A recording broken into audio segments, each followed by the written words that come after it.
लग्न झाल्यानंतर मी विशाखापट्टणमला होते ना, तर त्यावेळी मला भोगीची भाजी करायची होती. छान थंडीच्या भाज्यासुद्धा मिळाल्या होत्या. पण मला ज्वारीची किंवा बाजरी दोन्ही मिळालं नाही. पण ही भाजी भाकरीसोबतच छान लागते.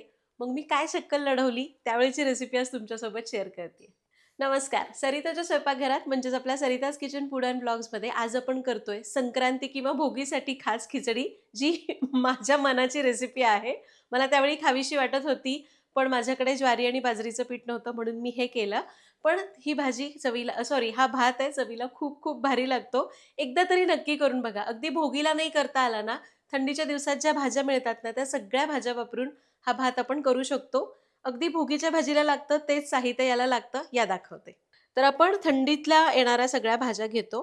तर घेवडा घेतलाय, त्याचबरोबर इथं पावट्याचे दाणे घेतले, राजम्याचे दाणे घेतलेले आहेत, मटारचे दाणे घेतले, त्याचबरोबर 2 बटाटे मोठ्या फोडी करून घेतले, 2-3 वांगी अशी उभी चिरून घेतली. ताजी-ताजी छान गाजरं येतात या दिवसात, ही गाजरं साल काढून अशा चकत्या करून घेतल्या. 2 टोमॅटो घेतले असे मोठे कापून. त्याचबरोबर काही आपल्या भाज्या घेतलेल्या आहेत. तर इथं मी थोडा आंबट चुका घेतलाय, थोडा पालक घेतलाय, थोडी मेथी घेतलेली आहे. हे सगळं स्वच्छ धुवून चिरलं. ताजी-ताजी कांद्याची पात आहे, त्याचा पांढरा कांदा घेतलाय. फोडणीसाठी थोडी हिरवी मिरची लागणार आहे. 2 चमचे तीळ लागतील, 2-3 चमचे शेंगदाणे लागणार आणि इथं आपण एक वाटण करतोय. तर 2 चमचे हुरडा, 2-3 चमचे सुकं खोबरं आणि ताजी-ताजी लसणाची पात आणि त्याचाच लसूण घेतलाय आणि त्याचबरोबर इथं मी पाववाटी पिवळी मूग डाळ आणि 1.5 वाटी तांदूळ घेतलेले. तर पहिल्यांदा आपण याचं वाटण करायचंय. वाटणासाठी मिक्सरच्या भांड्यात थोडासा भाजलेला हुरडा, सुकं खोबरं, लसणीची पात आणि लसणीच्या पाकळ्या जाडसर वाटूया. आणि मस्त वाटण तयार झालंय. ताजी-ताजी लसणाची पात, त्याचा मस्त सुवास येतोय. वाटण तयार झालं. आता डाळ आणि तांदूळ एकत्र करू आणि स्वच्छ धुवून घेऊ.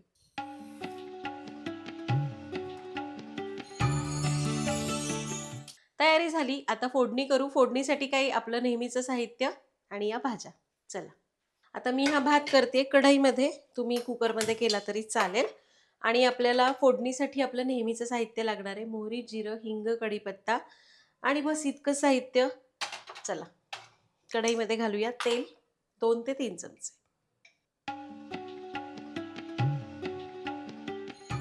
तर तेल गरम झालं. यामध्ये घालूया मोहरी.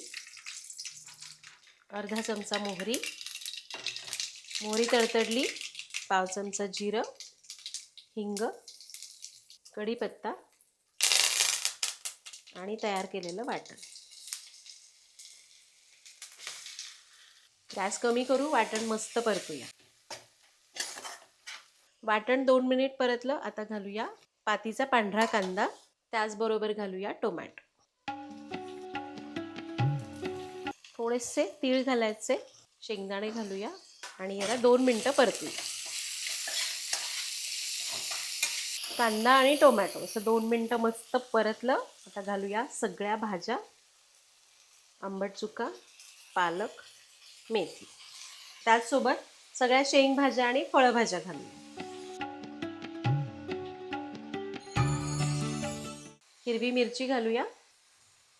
त्याचबरोबर घालू मिरची पावडर आणि कांदा लसूण मसाला. चवीपुरतं मीठ आणि याला मस्त असं परतून घेऊ. तर या भाज्या आहेत ना, या वाटणासोबत मसाल्यांसोबत मस्त परतायच्या. म्हणजे मग कसं त्या मसाल्यांची चव त्या भाज्यांमध्ये उतरते आणि मग आपण डाळ तांदूळ घालायचे. इथं मी डाळ तांदूळ घेताना 1.5 वाटी तांदळाला पाव वाटी डाळ घेतली आहे. मी पिवळी मूग डाळ घेतली आहे, सालाची घेतली तरी चालेल. डाळ तांदळाचं प्रमाण तुम्ही कमी जास्त केलं, डाळीचं प्रमाण जास्त घेतलं तरी चालेल. आमच्याकडे ना खरं तर भोगीला राळ्याच्या तांदळाचा भात केला जातो. पण तिकडे काहीच मिळत नव्हतं म्हणून मग मी भाज्या वापरल्या आणि डाळ आणि तांदळामध्ये त्या शिजवल्या. मी याला ना भोगीची खिचडी म्हणते. तुम्ही याला काय नाव द्याल बरं? मला माहिती आहे हे काही भोगीला केलं जात नाही, पण कधीतरी करायला काय हरकत आहे. आणि हे बघा भाज्या मी मस्त 3-4 मिनिटं परतून घेतल्या. वा. आता यामध्ये घालूया धुतलेले डाळ आणि तांदूळ.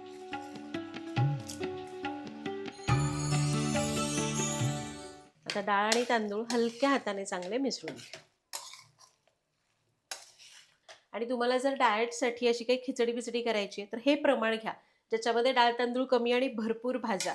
त्यामुळे तुम्ही डाएटसाठी वजन कमी करण्यासाठी वगैरे भात खायचा आहे तर हा पर्याय असू शकतो. पण या भाज्या फक्त थंडीत मिळतात, त्यामुळे थंडीमध्ये तुम्ही करून घ्या 1-2 वेळा.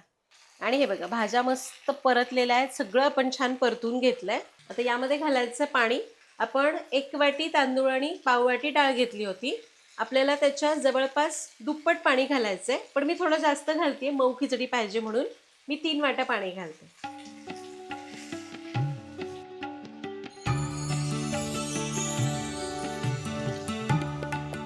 आता याला मिक्स करून घ्यायचं आणि एक मस्त उकळी आणायची. तुम्ही जर कुकरमध्ये करता तर तुम्हाला पाण्याचं प्रमाण थोडं कमी घालावं लागेल, कारण कुकरमध्ये अगदी पटकन शिजतं, पाणी कमी लागतं. कढईत करता तर थोडं पाणी जास्त घाला. तुम्हाला याहून पातळ खिचडी करायची तर अजून पाणी घातलं तरी चालेल. आणि हे बघा याला आता मस्त उकळी आली आहे. याला एकदा हलवून घ्यायचं. गॅस कमी करायचा. असं मस्त रटरट रटरट शिजतंय. याच्यावर झाकण ठेवायचं आणि याला मंद आचेवर साधारण एक 7 ते 8 मिनिटं शिजून द्या, किंवा तुमच्या भाताची क्वांटिटी कमी जास्त किती आहे त्याप्रमाणे याला शिजून द्या. फक्त तुम्हाला वाटतंय की करपू शकतं तर मध्ये 1-2 वेळा हलवून घ्या. 7 ते 8 मिनिट झालेली आहेत. मध्ये मी 1-2 वेळा हलवलं होतं. भात तयार झालाय. या दाखवते. मस्त झाला बरं का. आता यावर आपल्याला घालायचे थोडंसं साजूक तूप.